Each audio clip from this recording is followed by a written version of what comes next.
వీరమల్లు మాట చెప్తే వినాలి. వీరమల్లు ఈయన గురించి ఇప్పటిదాకా మనం ఏ పుస్తకాల్లోని చదవలేదు. కానీ ఇప్పటికీ ఆయన ధైర్య సాహసాల గురించి రాయలసీమ తెలంగాణ ప్రాంతాల్లో కథలు కథలుగా చెప్పుకుంటారు. వీరమల్లు ఒక బండిట్ లీడర్. ఆ తర్వాత స్వతంత్ర సమరయోధుల్లాగా మారారు. వీరమల్లు పోరాట శైలి అచ్చంగా శివాజీ మహారాజ్ లాగానే ఉంటుంది.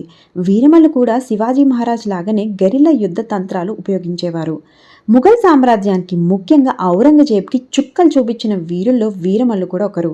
దక్షిణ భారతదేశాన్ని తన ఆధీనంలో తెచ్చుకునే ప్రయత్నంలో 1687లో గోల్కొండ సుల్తానేట్ని ఓడించి ఔరంగజేబ్ గోల్కొండని తన కంట్రోల్లోకి తెచ్చుకున్నారు. అది నచ్చని వీరమల్లు ముఘల్ పరిపాలనని బాగా వ్యతిరేకించి రాబిన్ హుడ్ లాగా వారి ఖజానాన్ని సరఫరాల్ని కొల్లగొట్టి అక్కడున్న పేద ప్రజలకి పంచిపెట్టేవారు.